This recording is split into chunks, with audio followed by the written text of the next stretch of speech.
Konflik Cina dan Taiwan makin panas.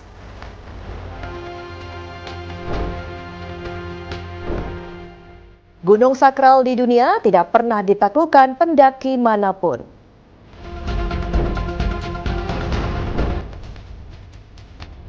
Uganda, jejak kehidupan di mutiara Afrika.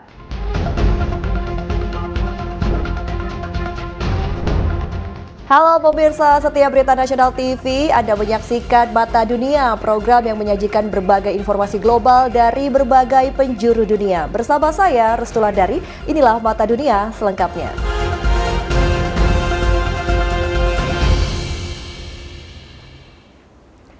Mata Dunia kali ini diawali dari kawasan Asia Timur. Pemirsa, konflik antara Cina dan Taiwan semakin memanas. Militer Cina terang-terangan mensimulasikan blokade laut terhadap Taiwan. Sedangkan Amerika Serikat umumkan Taiwan membeli paket senjata. 这是对台湾分裂势力和外部干涉势力的严重警告。12月29日开始，中国人民解放军东部战区组织陆军、海军、空军、火箭军等兵力，为台湾。 Perseteruan antara dua negara di kawasan Asia Timur yaitu Cina dan Taiwan semakin memanas. Taiwan, pulau yang cuma berjarak 160 km dari daratan Cina, berstatus merdeka, tapi diklaim Beijing sebagai wilayahnya. Militer Cina mengumumkan latihan militer skala besar di sekitar Taiwan Senin 29 Desember 2025. Pengumuman ini muncul saat meningkat ketegangan dengan Jepang mengenai komitmen Tokyo membela Taipei. Beijing menyatakan kemarahan atas komentar Perdana Menteri Nasionalis Baru Jepang, Sanae Takaichi, yang menyarankan tindakan Cina terhadap Taiwan bisa menjadi situasi mengancam kelangsungan hidup. Alasan lain, latihan militer digelar saat kemarahan Cina atas penjualan senjata Amerika Serikat ke Taiwan.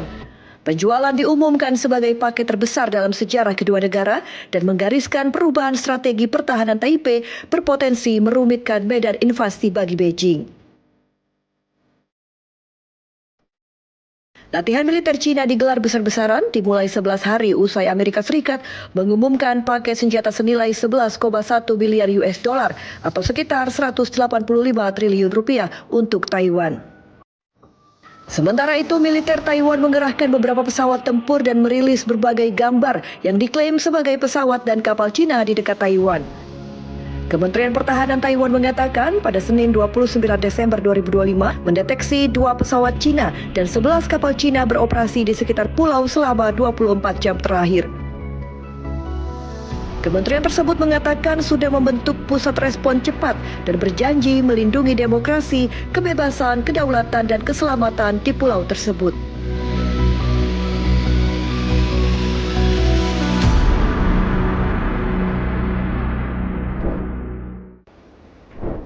Ya, informasi selanjutnya pemirsa, kembang api yang dijual di kios di Mercado Medina di San Pedro Sula meledak memicu kebakaran besar.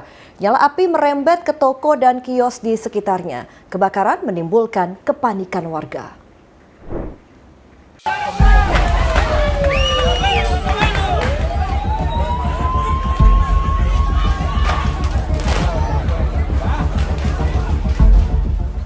Sebuah kios yang menjual kembang api di pasar tradisional di Mercado Medina di San Pedro Sula, Honduras terbakar pada Senin 29 Desember 2025.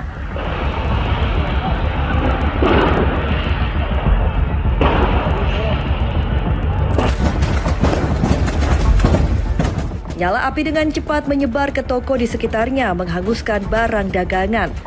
Saat kebakaran melanda, terjadi ledakan. Menurut laporan awal petugas pemadam kebakaran, lokasi pertama kebakaran di kios penjualan polovora dan kembang api mempercepat penyebaran api. Kondisi ini sangat berbahaya bagi orang-orang di sekitar pasar.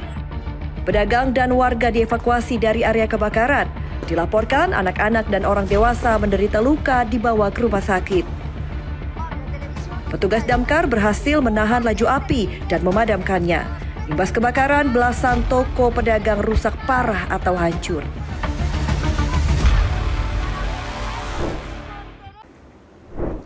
Masih seputar kebakaran pemirsa, kereta CSX anjlok di Tooth County, Kentucky, Amerika Serikat menyebabkan kebocoran belerang cair.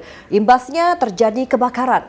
Peristiwa ini mengakibatkan 31 gerbong kereta terlepas dari rel.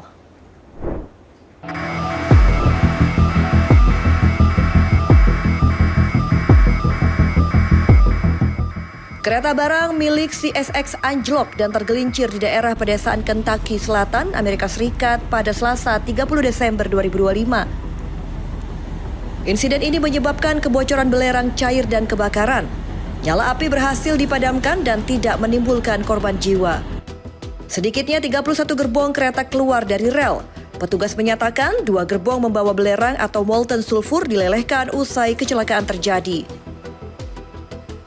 Petugas membuat tambak dari tada agar limbah tidak menyebar ke area lain.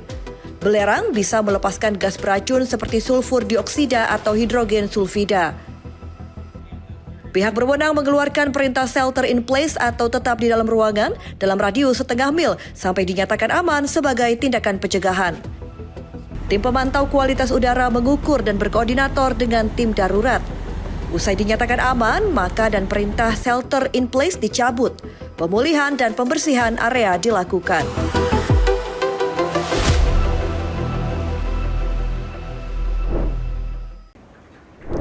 Informasi selanjutnya pemirsa soal kecelakaan. Kali ini kecelakaan massal melibatkan puluhan kendaraan termasuk 3 truk gandeng yang terjadi di jalan tol Detroit, Amerika Serikat. Insiden ini terjadi lantaran cuaca ekstrim akibat badai salju.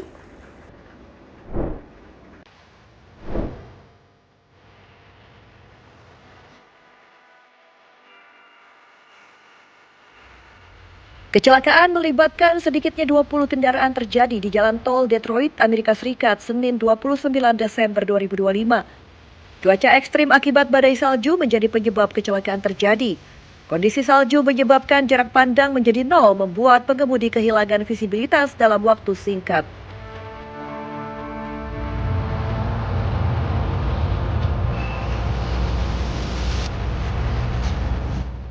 Menurut Kepolisian Negara bagian Michigan, insiden melibatkan 3 truk gandeng, diduga bukan tabrakan beruntun besar. Namun, rangkaian kecelakaan kecil terjadi secara berurutan akibat kondisi jalan licin dan sulit terlihat.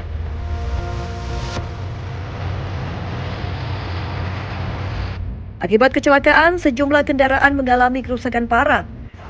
Salah satu pengemudi mengaku mobilnya menabrak bagian bawah truk gandeng dan mengalami luka akibat tertutup salju. Kejadian ini terjadi secara mendadak. Proses evakuasi memerlukan derek khusus menarik truk-truk gandeng. Petugas menabur garam mencegah es di permukaan jalan. Arus lalu lintas sempat ditutup dan terjadi antrean kendaraan mengular hingga berkilometer. Petugas mengimbau pengendara menggunakan rute alternatif. Badai musim dingin ini juga berdampak luas. DTE Energy melaporkan pemadaman listrik di sejumlah wilayah serta penundaan dan pembatalan penerbangan di Bandara Metropolitan Romulus. Ada gedung pencakar langit tertinggi di Rusia. Informasi selengkapnya usai jeda. Mata Dunia segera kembali.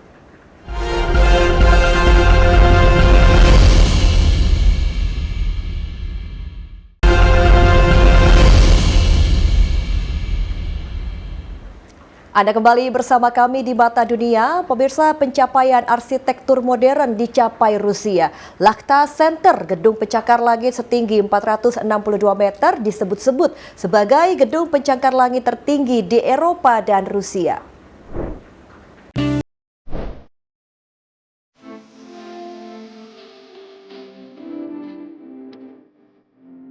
Lakhta Center terletak di Petersburg, Rusia. Gedung pencakar langit ini digadang-gadang tertinggi di Eropa dan Rusia dengan tinggi 462 meter dan 87 lantai, menjadi markas baru Gazprom, serta pusat multifungsi dengan fasilitas publik, sains, medis, dan olahraga. Bangunan ikonik ini menjadi simbol ambisi teknologi dan rekayasa abad ke-21 dan menjadi landmark baru di kawasan pesisir Teluk Finlandia. Menara ini dirancang dengan konsep arsitektur modern futuristik. Lakhta Center dibangun mampu menghadapi kondisi cuaca ekstrim. Struktur bisa menahan angin kencang, suhu dingin ekstrim, serta iklim pesisir yang menantang. Desain spiral bangunan ini tidak hanya memberi kesan estetis, namun juga memiliki fungsi aerodinamis. Teknologi konstruksi canggih digunakan menjaga stabilitas gedung di ketinggian ekstrim. Lebih dari sekedar gedung pencapai langit, Lakta Center dipandang sebagai simbol inovasi, kemajuan teknologi, serta ambisi besar dunia arsitektur modern di era saat ini.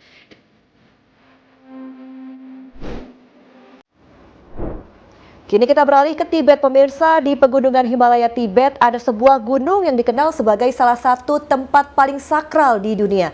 Mount Kailas atau Gunung Kailas disebut-sebut hingga kini tidak pernah ditaklukkan pendaki manapun. Penyebabnya bukan karena keterbatasan teknis, melainkan atas dasar penghormatan spiritual.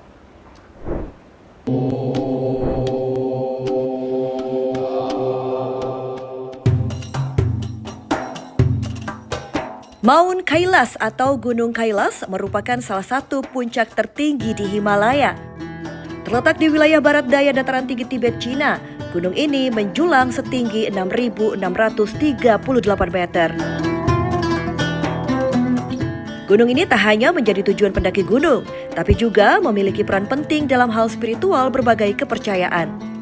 Gunung Kailas dipercaya sebagai gunung suci 4 kelompok keagamaan besar, yakni Hindu, Buddha, Jain, dan Bon. Bagi umat Hindu, gunung ini diyakini sebagai tempat bersemayam Dewa Siwa. Sedangkan dalam tradisi Buddha, Kailas dianggap sebagai pusat alam semesta. Hingga saat ini pemerintah Cina secara tegas melarang aktivitas pendakian di Gunung Kailas. Kebijakan ini diberlakukan untuk menjaga nilai sakral gunung tersebut, sekaligus mencegah kerusakan lingkungan di kawasan suci. Alih-alih mendaki, ribuan peziarah setiap tahun datang menjalani ritual Kora, yaitu mengelilingi gunung sepanjang puluhan kilometer. Ritual ini dipercaya bisa membersihkan dosa dan memberikan pahala spiritual. Gunung Kailas menjadi simbol tidak semua tempat di bumi diciptakan untuk ditaklukkan. Sebagian ada untuk dijaga, dihormati, dan dilestarikan nilai kesakralannya. Informasi selanjutnya dari Cina, pemirsa. Hot pot hot spring merupakan konsep pemandian unik di Cina. Cara mandi dengan menyajikan kolam air panas dibuat menyerupai kuah hot pot dengan cabai dan bahan dekoratif.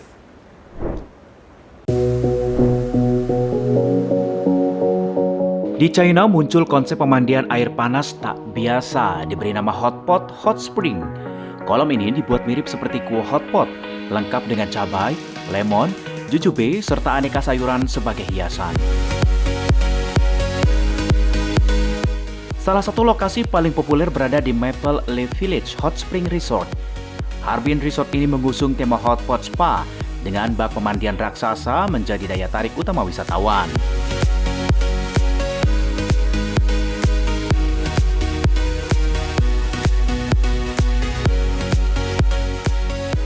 Meski terlihat tak lazim, banyak pengunjung mengaku merasakan manfaat setelah berendam.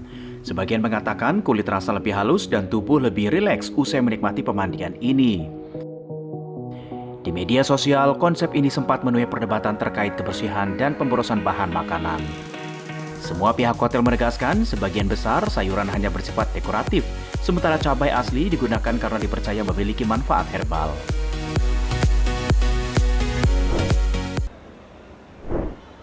Masih di Cina, pemirsa, di sini ada tarian roly-poly, atraksi jalanan khas kota Xi'an, Cina. Aksi ini menyajikan gerak goyang unik terinspirasi mainan roly-poly.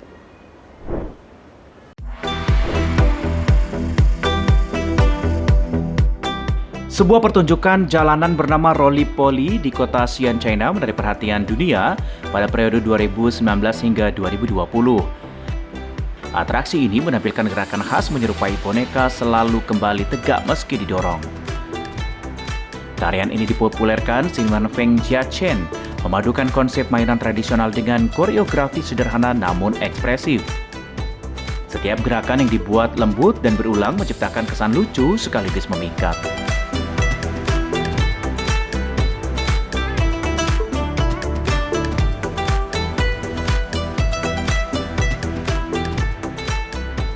Tak hanya gerakan, kostum dikenakan penari juga menjadi daya tarik utama. Busana bernuansa dinasti yang memperkuat kesan budaya klasik Qin berpadu dengan hiburan modern di ruang publik. Kesederhanaan konsep justru menjadi kekuatan tarian roly-poly. Atraksi ini sukses menghibur wisatawan yang datang ke Xi'an sekaligus menyebar luas di media sosial hingga dikenal netizen dari berbagai belahan dunia.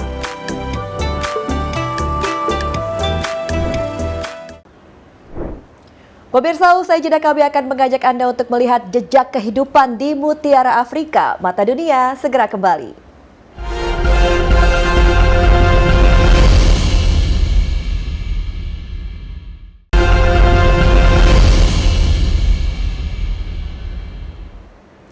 Ada kembali bersama kami di Mata Dunia. Pemirsa, Uganda, sebuah negara di Afrika Timur dikenal sebagai The Pearl of Africa. Negeri ini menyimpan cerita tentang kota-kota yang terus bertumbuh, taman nasional dengan kekayaan satwa liar, hingga hutan lebat yang menjadi rumah bagi gorila langka. Dan seperti apa keunikan Uganda? Berikut tayangannya untuk Anda.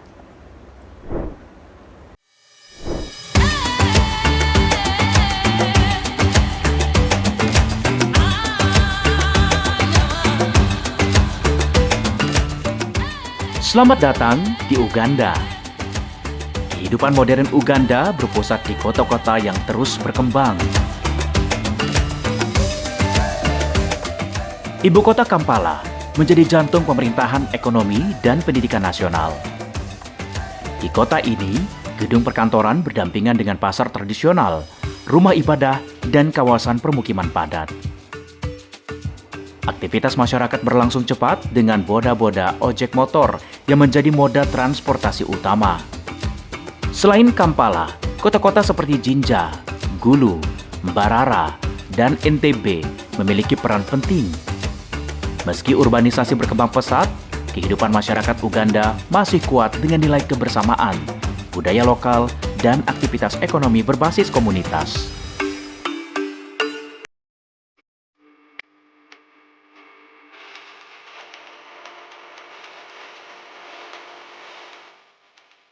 Di luar kehidupan kota, Uganda menyimpan kekayaan alam yang luar biasa.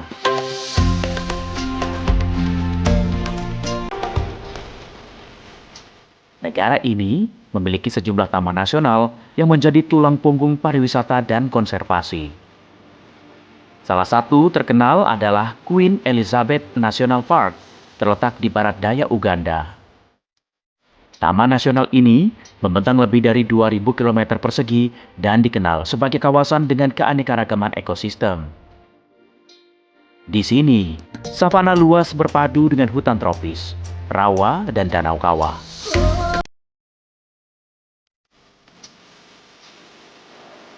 Berbagai satwa liar hidup bebas, mulai dari macan, jerapah, gajah, zebra, kerbau, singa, hingga ratusan spesies burung.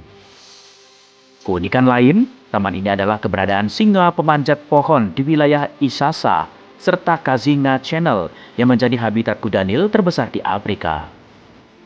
Taman nasional ini bukan hanya destinasi wisata, tetapi juga kawasan konservasi penting bagi satwa liar Afrika.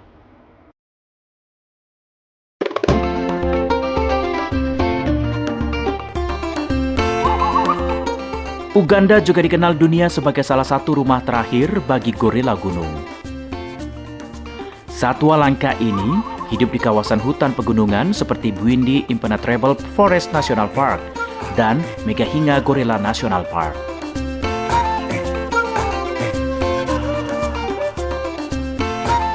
Hutan lebat dan medan terjal menjadi habitat alami gorila yang kini terancam punah. Melalui kegiatan trekking gorila, pengunjung dapat menyaksikan langsung kehidupan gorila di alam liar dengan pengawasan ketat demi menjaga kelestarian satwa. Selain gorila, Uganda juga menjadi habitat penting bagi simpanse dan primata lainnya. Keberadaan satwa-satwa ini menjadikan Uganda sebagai salah satu pusat konservasi primata terpenting di dunia. Upaya perlindungan hutan dan satwa liar terus dilakukan seiring meningkatnya kesadaran bahwa alam adalah warisan bagi generasi mendatang.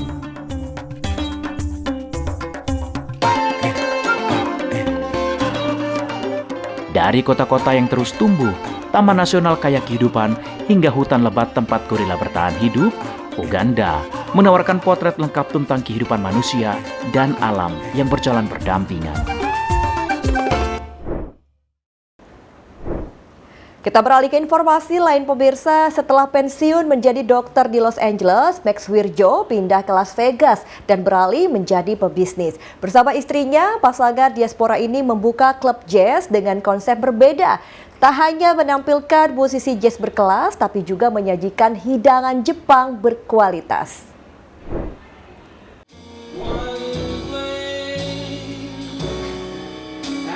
I'm the kind of person who dares to make mistake. Jangan takut berbuat salah. Demikian prinsip Max Wirjo, pensiunan dokter di Los Angeles yang kemudian beralih menjadi seorang pebisnis di Las Vegas, Nevada. So we moved to Las Vegas because I like entertainment world. I'm a city person. I like nightlife, or what you call it.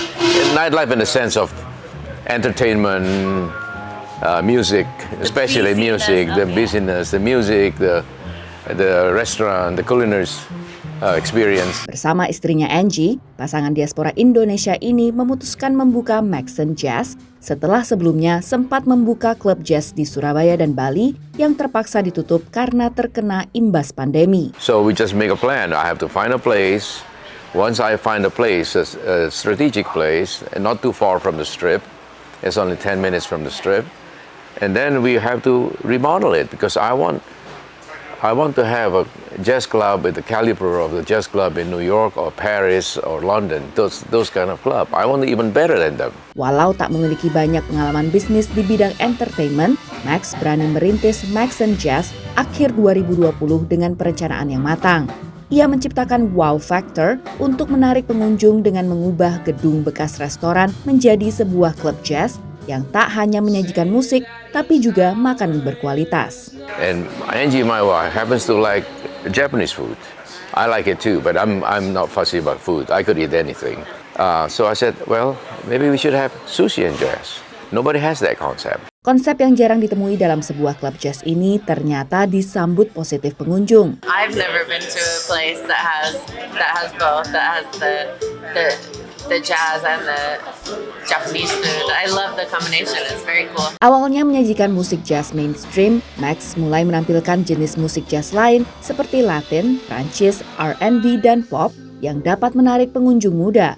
Menurutnya, mencari musisi jazz berkualitas bukan sebuah tantangan karena ada banyak musisi berkelas di kota yang memang hidup dari industri hiburan. Patrick Hogan dengan trionya merasa senang dapat tampil di Maxon Jazz. And we really like it here. You know, it's routinely the crowds are very good here. They're invested in the music. They're very open to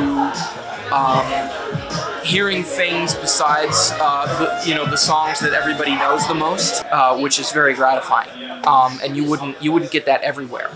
But we love it here. Sambil terus mengembangkan Maxon Jazz, Max juga bercita-cita membawa musisi dari Indonesia untuk tampil bermain di klubnya ini. What I want to do is I want to bring the talent, the hidden talent, or the people who's not famous yet, the talent, and try to bring it here.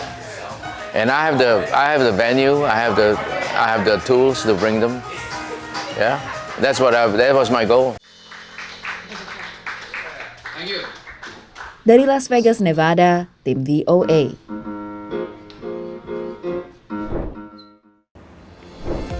Ya pemirsa, informasi dari Max Wirjo tadi sekaligus menutup perjumpaan kita di Mata Dunia kali ini. Saya Restuladari beserta kru yang bertugas pamit undur diri. Terima kasih sudah menyaksikan Mata Dunia dan sampai jumpa.